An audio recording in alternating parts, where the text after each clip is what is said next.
Like 14 फरवरी को हमारा breakup हुआ था, ठीक है, ये 30 मार्च का है। उसके बाद मैं स्क्रॉल करता हूँ धीरे धीरे, तो देखो राखी क्या लिखती है, hi I am in London, okay, देख लो यहाँ पे लिखा। उसके बाद मैं लिखा हूँ कि I am in Europe, check my Instagram, ठीक। उसके बाद लिखती है good, I don't have your ID, because इसने आईडी ब्लॉक कर दी थी। उसके बाद मैंने अपनी ग्रीस की नंबर दी है राखी को कि लो ग्रीस का नंबर और मेरी आईडी है। मैंने उसको ये राखी आईडी सर्च की, उसको नहीं मिला, फिर मैंने अपनी आईडी शेयर की, ठीक है, और ये हमारी बात हुई। उसके बाद राखी ने बताया कि ये मुझे मारता है, जो कि मैंने अपने प्रीवियस स्टेटमेंट में बोला है, ठीक है, कि ये मारता है, पीटता है। मैंने उसके बाद भी यहाँ पे देखो कोई भी ऐसा मैसेज नहीं है कि, अगर मैं ये सब चीज सुनाना नहीं चाहता हूँ, बट कोई भी ऐसा मैसेज नहीं है जिसमें राखी बोली है तो खुश रहो हमेशा, मुझसे कोई भी गलती हो गई है तो मुझे माफ कर देना, ठीक है। तो ये क्वेश्चन नहीं, कौन सा क्वेश्चन? मैं ये बताना चाहती हूँ कि आदिल खान दुरानी ने, जो मेरे हस्बैंड है, एक मिनट, रितेश बहुत कट रहा है, आवाज भी नहीं आ रही है। तो उसके बाद मेरा कोई भी बात राखी से नहीं हुआ है, कोई भी बात राखी से नहीं हुआ, ठीक है गाइस। तो आपको सारे प्रूफ दिखा चुका हूँ, सारे प्रूफ मेरे पास है। मैं अभी लीगल एक्शन इस पर ले रहा हूँ, क्योंकि इस केवल मीडिया को यूज, वो माना हाने का दावा कर रहे हैं रितेश। वो जो तस्वीर और वो जो आप पूछो। अच्छा रितेश, दो क्वेश्चंस हैं यहाँ पर। पहला कि जो फोटोज उसने कल दिखाया वो फोटो क्या असली है, और दूसरा क्या आप राखी को किसी भी तरह की माली मदद करते थे, यानी कि कोई भी तरह का पैसा राखी को देते थे आप लोग अलग होने के बाद? नहीं, मेरा ऐसे राखी, जैसे हम लोग अलग होने के बाद ना ही मेरा राखी से कोई कांटेक्ट रहा है, और ना ही मैं कभी रितेश को मिली। मैं बहुत ही प्रोफेशनल, मैं ऑलरेडी, मेरा ब्रेकअप होने के बाद फॉर श्योर लाइक इंसान बहुत दुखी रहता है। तो मैं टोटली अपना फोकस कर रहा था अपने काम पे, और मैं राखी से कभी कांटेक्ट में नहीं रहा, बस कांटेक्ट वही हुआ। आप देखो, इसीलिए मैंने आपको प्रीवियस चैट दिखाया जो कि मार्च में है। उसके बाद सीधा जो नेक्स्ट चैट है वो राखी ने मुझे वो चैट किया है, वो समवेयर इन अक्टूबर और समथिंग, जब वो राखी ट्रैवल की थी, जब बताई कि मैं लंदन में हूँ, ठीक है, और मैंने ये सारी चीजें बताई हैं। और वो जो फोटोग्राफ कल उसने दिखाया, वो जो फोटोग्राफ कल उसने मीडिया के सामने रखा, वो क्या है? वीडियो भी। और तो अब तो वही वो बताएगा ना कि वो क्या है। मैं रादर देन यही मैं मीडिया से पूछूंगा। वो सारा सवालों का जवाब यहाँ नहीं, कोर्ट में देना है। चलिए ठीक है, अब ये सब आगे के सवाल जवाब अब नितेश भाई कोर्ट के लिए रखते हैं। I think they got the answer, इनको मिल गया जो इनको चाहिए था।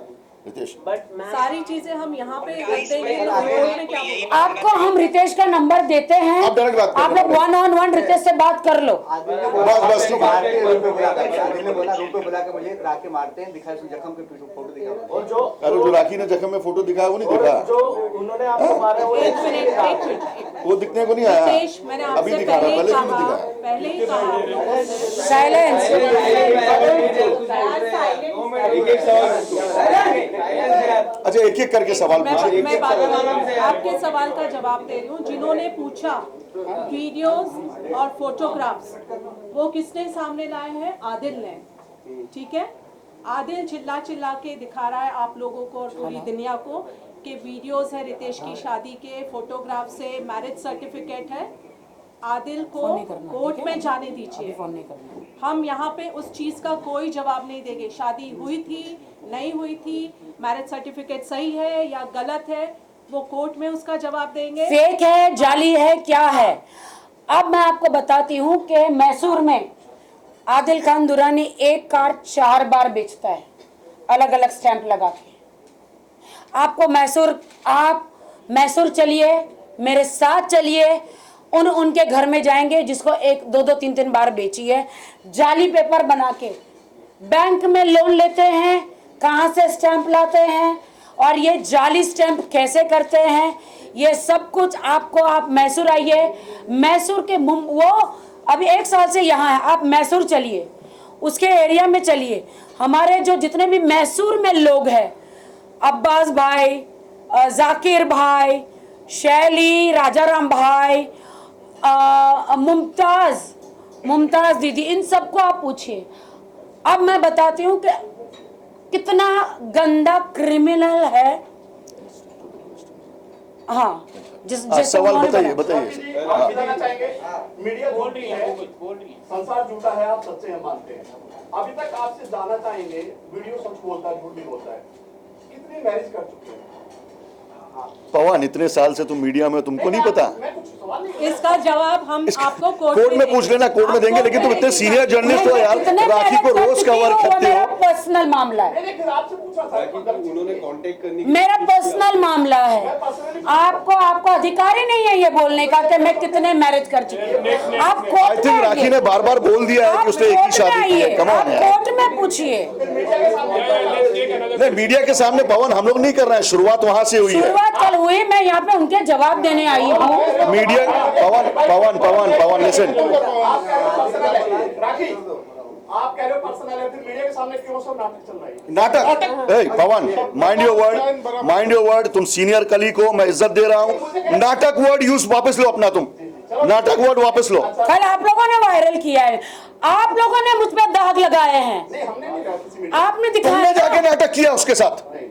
हम नाटक यहाँ पर बोल रहे हैं हम लोगों ने किया क्या है। आदमी हो यार, इतने सीनियर जर्नलिस्ट होने के बाद ये वर्ड यूज कर रहे हो तुम? कितनी मैरिज कर चुके हैं ये पूछ। क्या पता नहीं है तुम्हें? नहीं पता? खाओ अपने प्रोफेशन की कसम और बोलो तुम्हें नहीं पता। पवन जी, क्यों ड्रामा कर रहे हो यार? क्या मैं आपसे पूछने में एक कोई गलत नहीं है, मिनट, वाइफ भाई। पवन जी, क्या मैं आपसे सवाल पूछ सकती हूँ कि आपके खिलाफ पुलिस स्टेशन में कितनी कंप्लेंट्स है? चलिए, हाँ, चलिए, ठीक है, अभी- आपने एज ए जर्नलिस्ट आपने गलत चीजें की, आपके खिलाफ कितनी कंप्लेंट है पुलिस मैं स्टेशन आपके में? पक्ष में- बताइए। नहीं, आप बताइए, इसका जवाब दीजिए, बाकी के जवाब हम बाद में देंगे। आपके खिलाफ पुलिस स्टेशन पवन में डोंट से नाटक, बताइए। डोंट से नाटक, वी रिस्पेक्ट। ये जिंदगी है मेरी, नाटक नहीं है। चलिए नेक्स्ट क्वेश्चन, चलिए नेक्स्ट क्वेश्चन।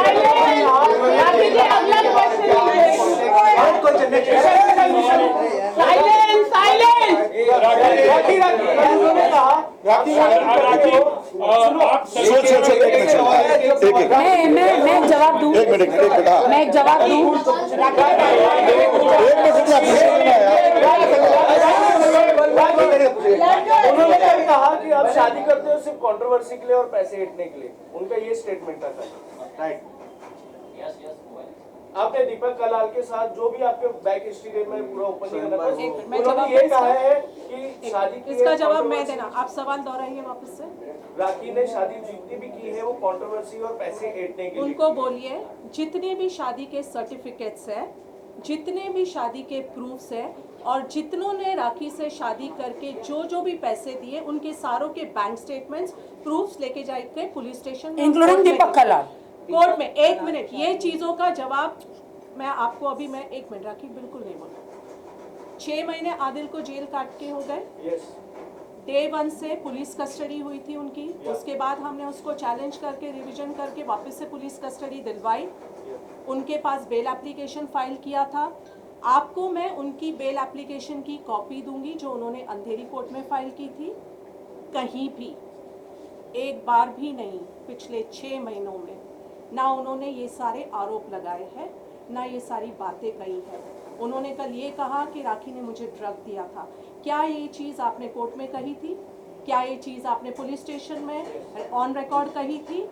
एक इंसान के साथ एक औरत अत्याचार करती है, उसको मारती है, उसको ड्रग देती है, वो बेगुनाह इंसान बेचारा, उसको 19 साल बड़ी उम्र की औरत से शादी करनी पड़ रही है, वो इंसान जेल में गया है, उसको सज़ा लग रही है, उसको मीडिया में एक्सपोज किया जा रहा है।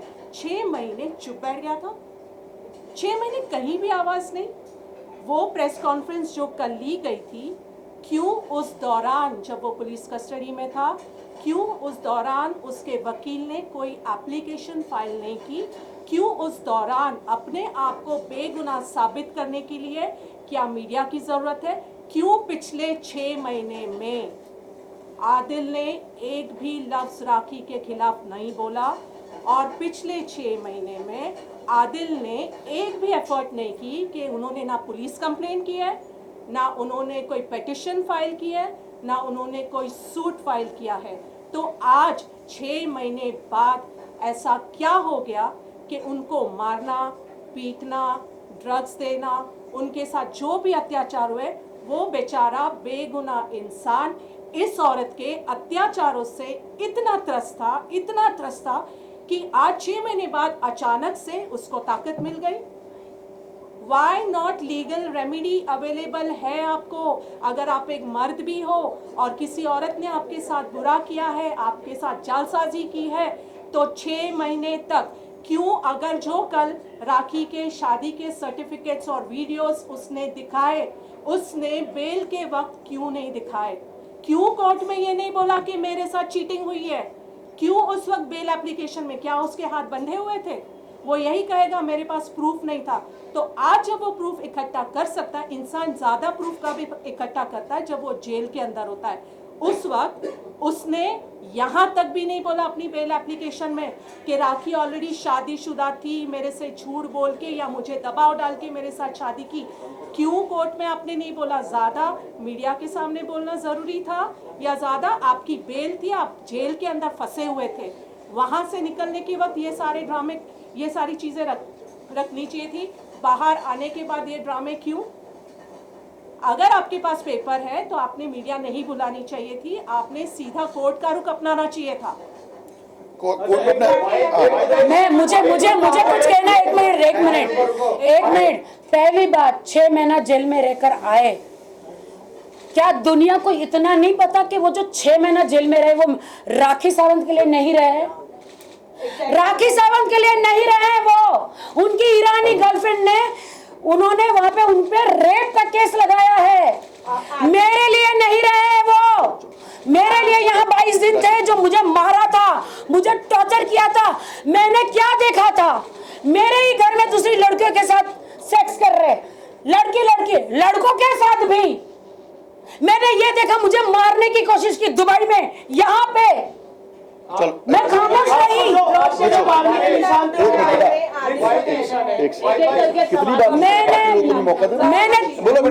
मैंने किसी को 3 लाख नहीं दिया। जो ईरानी, मैं किसी का नाम नहीं ले सकती, वो ईरानी लड़की, ये नाम जो ले रही है उसको बीप कीजिएगा please, because according to the rape case you can't name the victim. मैं दुनिया को बताना चाहती, सुनो, वो 6 जो तुम लोग मुझे ना सोचते हो ना, मेरे लिए 6 महीना वो अपनी गर्लफ्रेंड का रेप कर रहा था। उसकी गर्लफ्रेंड 5 साल उसके साथ रही, उसको नहीं पता था, उसने मेरे साथ शादी करी। उसने अपनी गर्लफ्रेंड को झूठ बोला, मुझे भी झूठ बोला। मुझे कहा वो मेरी फ्रेंड है, उसको कहा राखी के लिए तो मैं बिग बॉस में जाना चाहता हूँ, मैं स्टार बनना चाहता हूँ, तुझे भी बिग बॉस में ले जाऊंगा। उसको बहुत पट्टी पढ़ाई, उसका शोषण करता रहा, उस लड़की का शोषण करा जो स्टूडेंट थी। हाँ, तो मैंने किसी को कोई पैसा नहीं दिया है। एक मिनट, ये बोलिए,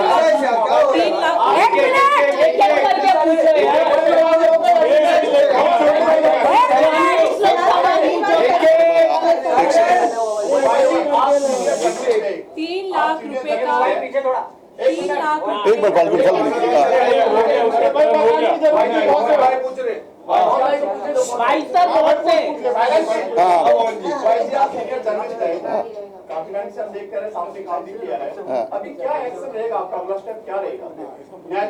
मैंने तो कभी, यार मैं सीनियर जर्नलिस्ट हूँ, ये मुझे बताने की जरूरत थोड़ी है। यहाँ जितने तमाम मेरे दोस्त हैं सब जानते हैं। और आप पूछे कि आगे क्या स्टेप रहेगा, तो मेरा कोई स्टेप नहीं रहेगा। मेरा ये स्टेप है कि मेरी बहन को न्याय मिलना चाहिए। जिसने मुझे राखी बांधा है, जिसने मुझे 20 साल से, मुझे याद है जब मैंने अपना करियर शुरू किया था इंडिया टीवी के जरिए, मेरे को नाम मिला, फेम मिला, उसमें बहुत बड़ा जो हाथ है वो राखी का है। क्योंकि मैं ऑन कोट अनकोट करूंगा कि रजत शर्मा जी की, जो मेरे बॉस रहा इंडिया टीवी में, उनकी फेवरेट थी राखी। उसको बिग बॉस में ले जाना, उनको दलदल में जाके वीडियो बनाना, ये बहुत फेमस थी उस समय भी जितना आज है। तो मेरे लिए बहुत ही बड़ा, जैसे रिपोर्टर्स के लिए अपने न्यूज इंपॉर्टेंट होता है, वैसे मेरे लिए राखी इंपॉर्टेंट थी। क्योंकि मुझे इससे न्यूज मिलती थी और वो न्यूज करोड़ों लोग देखते थे, और न्यूज फेक नहीं होती थी पवन। जब हम इतना पानी में जाके सेंटा क्रूज में वहां पे न्यूज कवर किया करते तो, ना कि डेंगी चलाया करती थी। शुरू से उसकी आदत थी और आज भी है। तो प्लीज मेरा स्टेप कुछ नहीं है, मेरा एक ही स्टेप है कि राखी सावंत जो मेरी बहन है, उर्फ राखी सावंत उर्फ फातिमा जो मेरी बहन है, उसको न्याय मिलना चाहिए। मैं कुछ कहना चाहती हूँ, अभी आप लोग खामोश हो जाए। जो मेरे पे इल्जाम लगे ना, मैं उसको क्लियर करना चाहती हूँ। आप शांत रहिए प्लीज, प्लीज शांत रहिए। जो मेरे पे इल्जाम लगे मैं उसको क्लियर करना चाहती हूँ। उन्होंने कहा मैं मां नहीं बन सकती, कहा this is very important, this is very important. मेरा यूट्रस निकाल दिया गया। कौन आदमी, कौन पति अपनी बीवी के लिए इतने कटाक्ष शब्द यूज करेगा कि इसका तो यूट्रस निकल गया है, ये तो मां नहीं बन सकती, मैं चैलेंज करता हूँ। ये क्या तरीका है, क्या तरीका है? कोई आदमी, कोई बहन, कोई भाई ऐसा सहन करेगा अपनी बहन के लिए ऐसा बोल रहे? कौन पिता, कौन पति ऐसा सब सहन करेगा? ये कैसे मेरे लिए शब्द यूज किए? ये इसने, मैं इमीडिएटली डॉक्टर वीणा के पास गई, जाके वीडियो बनाया, आपने देखा सबने। तो ये इसने मुझे कहा था कि मैं तुझे मीडिया में, जगत में पागल कर दूंगा, तुझे झूठा साबित कर दूंगा, मैं सिंपैथी लूंगा सबसे। सबको तुम्हारा रिकॉर्ड पता है, 20 साल से तुम यहाँ पे कंट्रोवर्शियल हो। मेरे ना माँ बाप है, मेरा ना कोई गॉडफादर है, मैं ठोकरे खा खा के बॉलीवुड में आई हूँ। आइटम सॉन्ग बोले, रियलिटी शोज बोलिए, मैं मेहनत करके आई हूँ। मैं जहाँ जाती कंट्रोवर्सी हो जाती, कंट्रोवर्सी चाइल्ड जिसको बोलते हैं। मैं कभी चाहती नहीं हूँ, लेकिन वो मेरे साथ हो जाती है। उसका इस आदमी ने फायदा उठाया, झूठी शादी मेरे साथ, उसको बॉलीवुड में जाना था। मुझे इतना मार मारा है इस आदमी ने, इतना मार मारा। सलमान से मिला, शाहरुख से मिला, फराह खान को गले पे चढ़ गया था एक दिन छाती पे। इसका कहना है कि वो फराह खान को नहीं भाई, सलमान से कभी नहीं मिला, उसने कल बोला। पूरा अबू धाबी साक्षी है, पूरा अबू धाबी साक्षी है। लास्ट ईयर आईफा अवार्ड में जब सलमान खान आए थे तो उन्होंने मुझे गले लगाया था, मैंने सलमान जी को आदिल से मिलाया था। आदिल को सलमान ने ऐसा करके हाथ मिला के कैसा है ध्यान रखना, ऐसा बोला था भाई ने पूरे अवाम के सामने। उन्होंने बोला मैंने दूर से देखा है। 50 मीटर की दूरी से। अच्छा तो अभी नहीं मेरा खत्म नहीं हुआ है, सुनो। हाँ कोई फोटो है आदिल का सलमान के साथ? आइफा से ले लो, आप आइफा से वीडियो ले लो, आइफा अगर दे दे तो ले लो। हाँ उनके पास वीडियो है। अच्छा राखी, अभी सलमान खान से कोई बात हुई? Because he is like your brother, आपने बहुत सारी कंसल्टिंग भी उनके साथ की है, जैसे अभी उन्होंने बताया कि वो सलमान खान से नहीं मिले, तो सलमान खान भी अभी इस बात के गवाह तो है ही एक्चुअली। तो आपने इस बात की उनके साथ कोई बात हुई है फोन पर या उनकी टीम के साथ? और हो सकता है कि आने वाले दिनों में आप सलमान, पहली बात तो आप सोचिए, उसने मेरा मैरिज डिनाई किया था। उस वक्त मैं प्रेग्नेंट थी, मेरी माँ हॉस्पिटल में थी, मैं मराठी बिग बॉस से बाहर आई थी। मुझे इतना मेंटली टॉर्चर उसने किया था जब मैं मराठी बिग बॉस से बाहर। आप लोग को सबको पता है ये स्टोरी, मेरी माँ हॉस्पिटल में थी, I was conceiving that time. और जब मुझे पता चला, मैं माँ के टेंशन में थी, जब मुझे उनकी गर्लफ्रेंडों के बारे में पता चला, अवैध संबंध विद बॉयज एंड गर्ल्स, मुझे जब पता चला उस वक्त मैं स्ट्रेस में आ गई एंड मेरा ब्लीडिंग स्टार्ट हो गया। मेरा मिसकैरेज जिसको बोलते हैं, वो बोलते हैं कि नहीं कोई मिसकैरेज नहीं था। मैं तुरंत उसी टाइम पे मैं डॉक्टर को बोला, डॉक्टर मेरे साथ ये हुआ है। नहीं ऐसा कुछ नहीं हुआ, मेरा मिसकैरेज हुआ जो किसी को भी चलते चलते भी हो जाता है।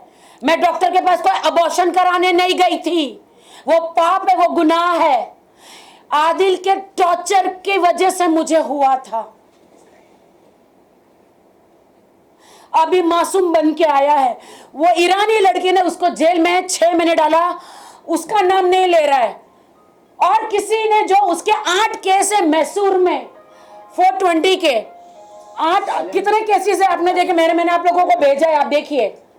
8 केसेस है क्रिमिनल केसेस। उन्होंने उनके बारे में नहीं बोला, उन्होंने सिर्फ मुझे टारगेट किया। क्यों? उसको पब्लिसिटी, उसको बिग बॉस जाना है, उसको बिग बॉस जाना है, उसको एकता कपूर जी के शो में जाना है, उसे स्टार बनना है। तो बन जाओ, लेकिन राखी का नाम लेके क्यों यार? मेरा इस्तेमाल स्टार बनने के लिए मेरा इस्तेमाल किया। शादी तुमने कहा हिंदू से क्रिश्चियन, क्रिश्चियन से मुस्लिम, मैं मुस्लिम हूं, मैं इस्लाम की कदर करती हूं, तेरी तरह नहीं हूं। हाफ पैंट पहन के कुरान शरीफ नल्ले पढ़ सकता है। नल्ले, तेरी तरह नहीं हूं आदिल कि तू तो जन्म से मुस्लिम था ना।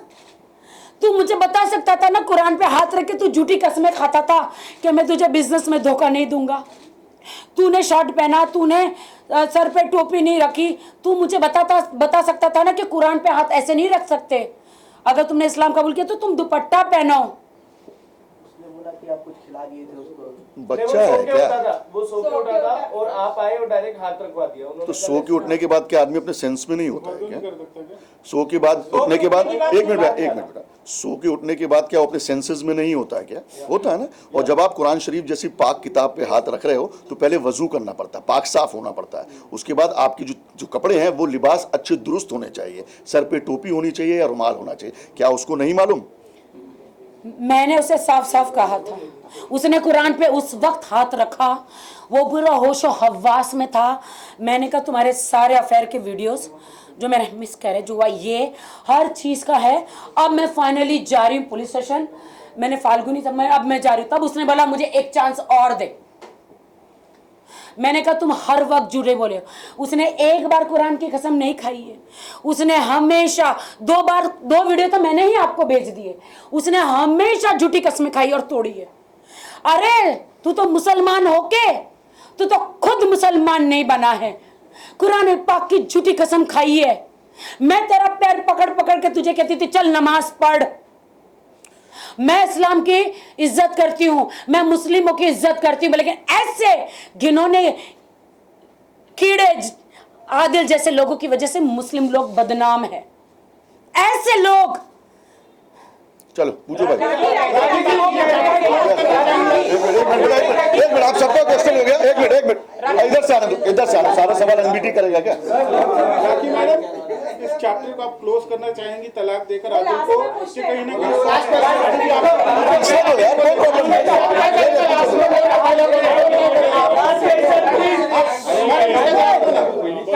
चैप्टर क्लोज करना चाहेंगी आप? मेरे पास उसने मुझसे पहली बात उसने मुझे तब उस वक्त कहा था कि मैंने कहा था चलो कोर्ट में शादी करते, तो उन्होंने बोला नहीं मैं मुसलमान हूं, अगर तुम शादी करना चाहती हो तो मैं इस्लाम कबूल करना पड़ेगा। मैंने किया।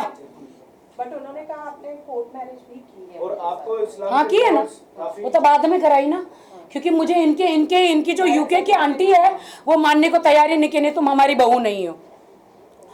मुझे बहुत बातें हैं।